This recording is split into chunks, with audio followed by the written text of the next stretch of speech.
Իշխանությունն օրակարգ բերեց ու քվեարկությամբ հաստատեց ՀԵՑ-ը պետականացնելու նախագիծը։ Ընդդիմադիրներն ու ՔՊ-ից հեռացած падգամավորներն այս փոփոխությանը դեմ են, դրական ակնկալիք չունեն։ 3 տարի է իրանք պոլիէթիլենային տոպրակների դեմ են պայքարում։ Ու այդ տղաներն ու աղջիկները պատրաստվում են ՀԵՑ աշխատացնել։ Հա, դե շատ երկար կարելի է խոսել, գազալացակայան, բան, մի խոսքով։ Այս մարդկանց խումբը, տոպրակի դեմ պայքար տվողների խումբը ՀԵՑ է ուզում կառավարի։ Թե ինչ անելու, կարծում եմ մեր քաղաքացիները լավ պատկերացնում են։ Հովիկ Աղազարյանն ու Հակոբ Ասլանյանը կարծում են, որ ՀԵՑ-ի ազգայնացումը հօգուտ ընկերության ու սպառողի չի լինի։ Իշխանությունն էլ գալիս է փարատելու մտահոգությունները։ Եթե ՀԵՑ-ը պետականացվի,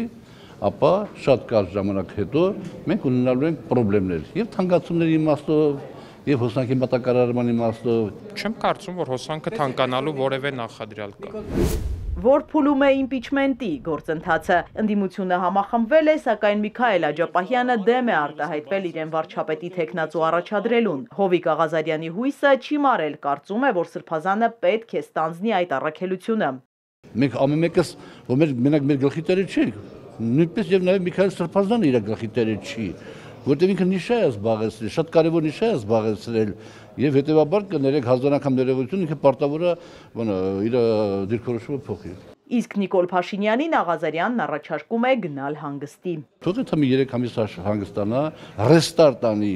իր մոտեցումների մեջ եւ գա ներկայանա ժողովրդին 26 թվականին։ Հայկ Մամիջանյանն էլ հուսով է, որ եթե Միքայել Աջապահյանի վերջնական համաձայնությունը չլինի, Հայաստան խմբակցությունը կմիանա իրենց թեկնածուով առաջարկին։ Հանրապետականն ավելի վաղ վարչապետի թեկնածու էր առաջադրել Դավիթ Համբարձումյանին։ Մամիջանյանը կարծում է, որ քաղաքացիական պայմանագրից եւս իրենց միացողներ կարող են լինել։ Կան մարդիկ, որոնց համաձայնությունը իմպիչմենտի գործընթացին հնարավոր է ստանալ ապահովել 54 ձայն եւ իրականացնել Հայաստանի արտադրության իշխանապողություն։ Դուք կարծում եք, որ ես հիմա այդ անհազգանունները կասեմ եւ այդ գործընթացը կդարձնեմ անհնար։ Իշխող ուժից վստահեցնում են, իրենց շարքերում չկան падգամավորներ, որոնք կմիանան վարչապետին անվստահություն հայտնելու գործընթացին։ Վահագն Ալեքսանյանը բացառում է պառակտումը։ Այսինքն այն մարդուն, ով որ ռազմական հեղաշրջման կոչեր է արել, իրանք դիտարկում են որպես վարչապետի թեկնածու,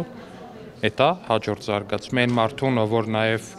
իր աջակցությունն է հայտնել ահաբեկչական խմբին։ Ալեքսանյանը բացառում է նաև արտահերթ ընտրությունների անցկացումը, պատրաստվում են հերթականին։ Իզաբելլա Հովհաննիսյան, Ալեքսանդր Կիրոյան, Էպիկենտրոն։